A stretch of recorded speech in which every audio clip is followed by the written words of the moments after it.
I can barely touch my toes anymore. Like, when did that actually happen? I used to be able to do these moves, like not even thinking about it. And now I'm standing here kind of straining. My fingers are nowhere near the floor. And the frustrating part is no one actually explains why this happens. So today, that's exactly what we're gonna do. And we're going to talk about why your body gets stiffer as you get older, when it actually starts, because it actually might be earlier than you think, and also what we can actually do about it. So this isn't about becoming a gymnast. This is about being able to move in your daily life without feeling like your body is 20 years older than you actually are. So first things first, let me explain exactly what flexibility actually looks like, because I think a lot of us think about it the wrong way. So flexibility isn't just about touching your toes or doing the splits.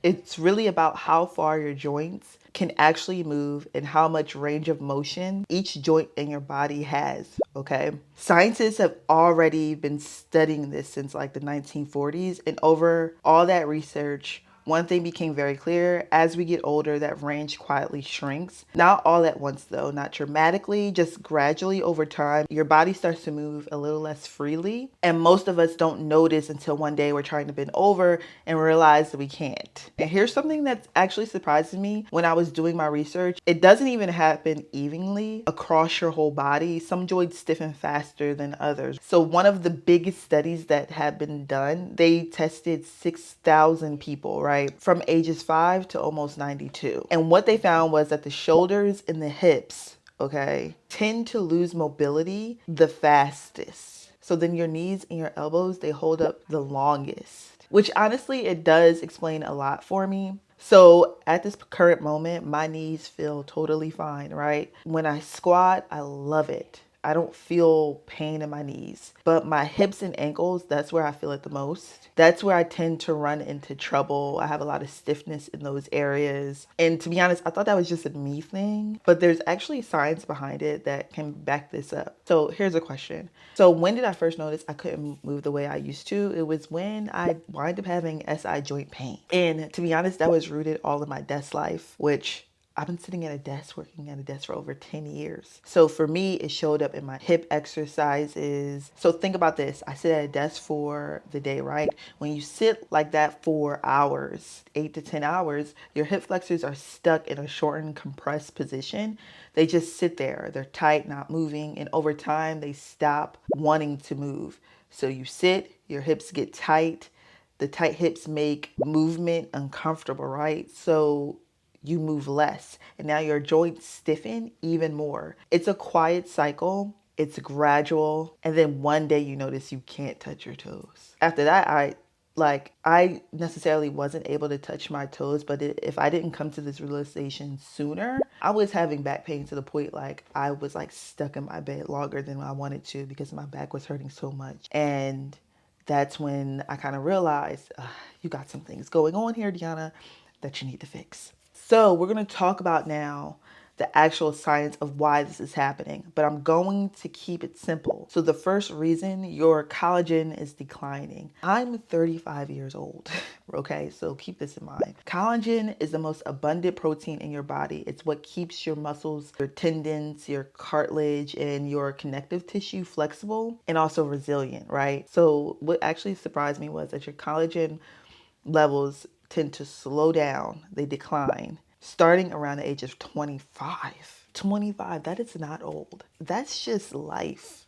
This was from the essence of anatomy and physiology. Okay, so as your collagen decreases, your tissue also becomes pliable, right? Less elastic. They don't stretch as easily, and they also don't bounce back quickly. So we're going to talk about the second reason, and that's sarcopenia. We talked about this before in our hip mobility video. I like to do these videos over because we're learning so much, and I feel like this is what we deal with a lot from like 30 and above, right? So sarcopenia, this can start earlier than most people know, right? So I actually talked about this in one of my thread posts. I mentioned that tight hips and ankles were limiting my squat depth, and I love to squat heavy. But I noticed after a year of like sitting at my desk, not following the routine that I'm supposed to follow, my squat started like suffering, and the depth in my squat started suffering. I'm not saying you should always squat, but that's my jam. And when I noticed I couldn't do that, I had to research why. So my tight hips and ankles were limiting my squat depth, not my strength, okay? And at the time, I kind of knew it intuitively, but I didn't have the full science behind it. Here's what the research says. Starting around the age of 30, your body begins losing muscle tissue through a process called sarcopenia, right? It's a natural part of aging. Your muscle fibers decrease in both number and size. As your muscles get weaker, you naturally move less. And as you move less, your joints stiffen. It's like a chain reaction. That's why they say you really should just keep moving. Even if it's not just like working out in the gym, find an activity you love, like dancing, all right? A lot of women are starting to do ballet again, which I think is amazing. So reason 2 is inactive cycle. This is the one no one really talks about, when you stop using your full range of motion, like when you sit all day. That was my problem. Your body reacts to that restricted range, right? Your body is smart. It says, we never go past this point anymore. Like, that's how it is. And so I guess we don't have to maintain it. Like, if you don't use it, you lose it. And actually, that slowly takes away your flexibility, your strength. That same research actually confirmed this, right? The older people get, the more flexibility varied from person to person, almost entirely based on how active they actually stayed. So for the women watching this, you're my target audience, but what up, fellas? How you doing? I just want to take a moment to speak to you directly, okay? Because there's actually an additional layer to this that we often skip. So for women over 30, we begin to lose about 3 to 8% of our muscle mass per decade. And after menopause, that process accelerates. Bone density drops, collagen declines faster, mobility and strength are taken away. So the increase of osteoporosis is a leading cause of fractures in older women. So why does knowing this make me feel even more motivated to share this information, to train, right, to help my clients? And I don't find this as being scary. Why starting now in your fitness journey does this matter, right? This is exactly why we start now. It's never too late. It's never too late. I'll say this in every video. It's never too late. Not when you're 60, not when you're in your 30s. So what we do today is genuinely investment in how we move. I'm shaking my camera. And how independent we stay decades from now. What we do today changes our lives forever. In any moment, any decision, my mom used to say it all the time. She'll say that all the time. Like when we used to go out, she used to be like, one moment can change your life forever. So like one routine switch, one added movement you bring to your desk life, like standing up for 20 minutes every 2 hours or every hour.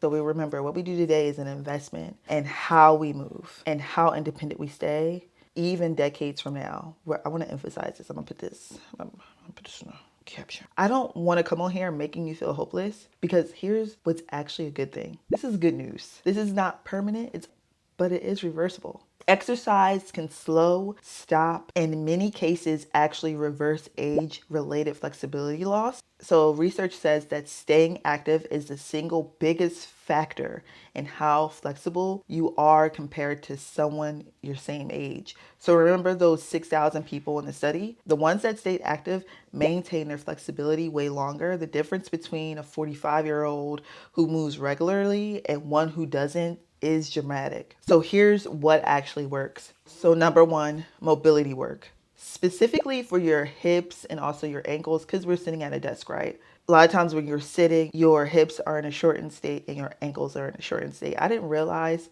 how important ankle dorsiflexion was until this year.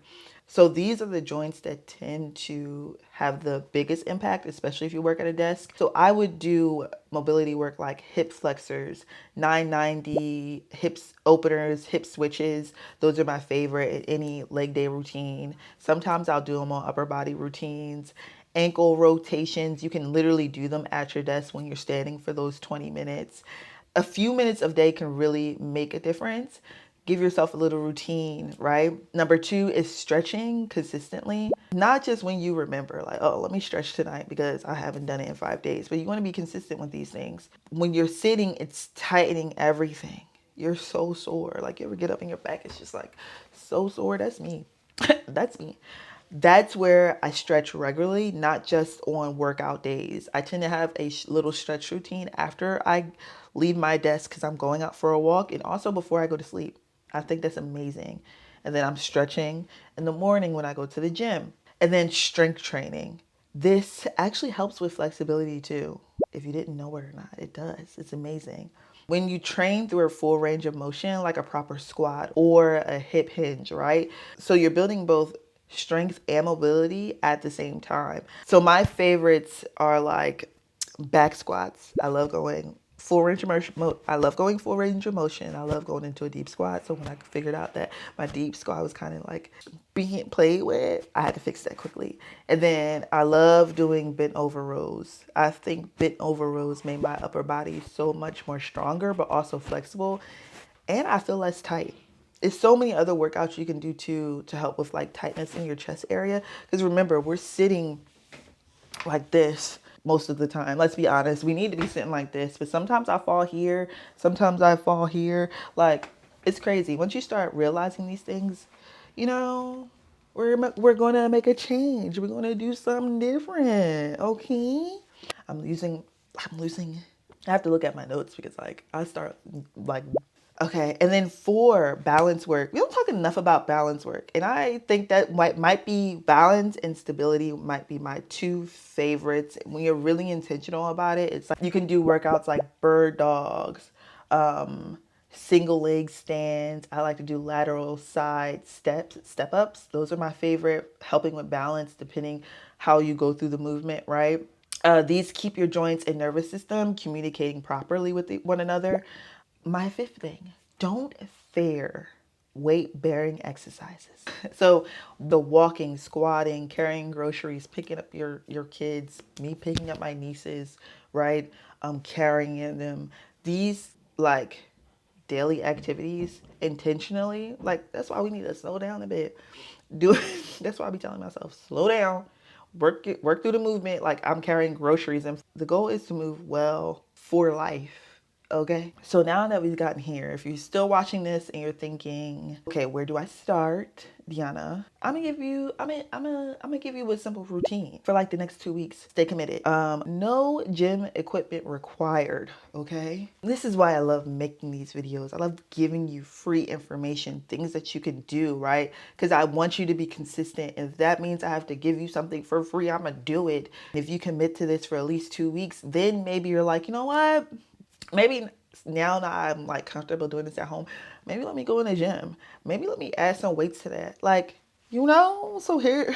So a warm up, you want your warm up to be 3 to 5 minutes. Okay. We're going to do some arm circles, leg swings, cat cow stretch. You're hitting all those areas. This is more going to be like a full body routine. So when I'm thinking about a full body routine, I'm thinking about a full body warm up too. I have a warm up too for like when I'm jumping rope, right? And then this is going to be your main routine, right? Everything intentional. My favorite thing to start off with is body weight squats. You're going to do 3 sets of 10 or 12, depending on your specific goal. And then you're going to do some wall push-ups. I love wall push-ups, especially if you're not into doing grounded ones. You can start off with wall push-ups and then progress. You do wall push-ups for, let's say, 4 weeks. Then you adding more reps too. I like to add reps or weight every 2 weeks. But when you do that, then you progress to regular push-ups, you know, work through it. And then after that, we're going to do some glute bridges. I love glute bridges. They're such a functional movement. I will be making a video specifically about glute bridges, how to do them right, and how to fire your glutes effectively to gain the benefits of glute bridges. Like, I don't think people realize how important they are in doing and how they affect your everyday life. After that, we're going to do bird dogs. I love bird dogs for balance and stability. And we're going to do some regular ones. So you're going to do 3 sets of 10 to 12 on each side. You better do both sides. Don't do 3 sets of 5 on each. And really listen to your body. Understand that discomfort is feedback. Sometimes it's a sign to stop. Start with a 5 to 10 minutes of movement today to warm your body up, get ready, right? It's Sunday when I'm recording this. A lot of times I'm not working out on Sunday. It's my day off. I used to. Now I do like a recovery day, but I do a light recovery day where I'm walking. I'm not really lifting weights. I'm just going through the movement. So I'm doing mobility to kind of get my body loose without adding weight. And then I feel like Monday through Friday's workouts they just feel so good. They feel so good. But it's never a day where I'm not moving. I think every day we should take the opportunity to move just a little bit and just build from there to the point where you decide, like, maybe I should try this routine Deanna got, after I started going for 10-minute walks every day. Then I started going for 20-minute walks every day. And now I got a little routine going. Maybe add a little strength training in there and do that twice a week. And now I have a nice full schedule. That's how I started. So to wrap things up, right? You didn't all of a sudden become unflexible. Your body has been responding to your environment, your desk, your schedule, your movement habits, right? Over a long period of time, and there's science to back that up, okay? So collagen starts declining at 25, sarcopenia starts at 30. So sitting also compounds both, but the movement, consistency, intentional movement can slow all of it down, even reverse it. So you're not too far. You're just getting started. Don't be hard on yourself. It's okay. If this was helpful, I would love for you to drop a comment. Let me know what kind of routine you're in right now. Let me know what feels the most stiff for you right now. Head over to my website, deannasimone.com. The link is always in my description. Don't forget to like this video, but definitely try out this free routine I gave you and let me know what you think. As I get a little older, I realize life is perspective, and my perspective may differ from yours. I want to say thank you to everyone that's been down with me.